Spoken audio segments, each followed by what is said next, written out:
वाढदिवशीच काळाचा घाला हतनूर गावावर शोककळा.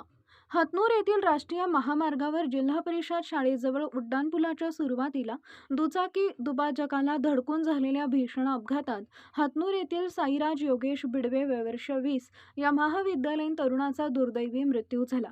साईराज हा महाविद्यालयात द्वितीय वर्षाचं शिक्षण घेत होता. ही घटना दिनांक 8 रोजी रात्री 12:15 वाजेच्या सुमारास घडली. विशेष म्हणजे दिनांक 7 ऑगस्ट रोजी साईराजचा वाढदिवस होता. वाढदिवसाच्या दिवशीच रात्री त्याच्यावर काळाने घाला घातल्यानं बिडवे कुटुंबावर दुःखाचा डोंगर कोसळला असून हतनूरचा पंचक्रोशीत हळहळ व्यक्त होतीये. साईराज हा कन्नड येथून हतनूरकडे दुचाकीवरून येत असताना रात्रीच्या वेळी उड्डाणपुलाच्या सुरुवातीला गावाकडे जाणाऱ्या रस्त्याचा अंदाज न आल्यानं त्यांची दुचाकी दुभाजकाला धडकली.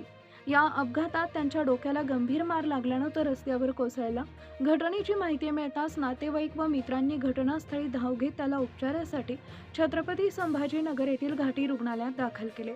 मात्र डॉक्टरांनी तपासून त्याला मृत घोषित केले. दिनांक 8 रोजी दुपारी हतनूर येथील स्मशानभूमीत शोकाकुल वातावरणात साईराजवर अंत्यसंस्कार करण्यात आले. साईराज हा सामाजिक कार्यकर्ते योगेश पांडुरंग बिडवे यांचा एकुलता एक मुलगा होता. त्याच्या पश्चात आई वडील आजी व एक बहीण असा परिवार आहे.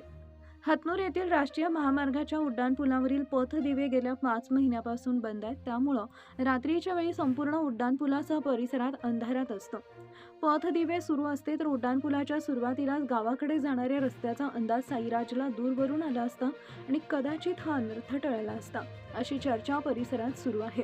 एकुलत्या एक महाविद्यालयीन तरुणाचा बळी गेल्यानंतर तरी प्रशासनानं उड्डाणपुलावरील बंद पथदिवे तातडीनं सुरू करावेत अशी मागणी परिसरातील नागरिक तसेच या मार्गावरून नियमित ये जा करणाऱ्या वाहनधारकांनी केली आहे.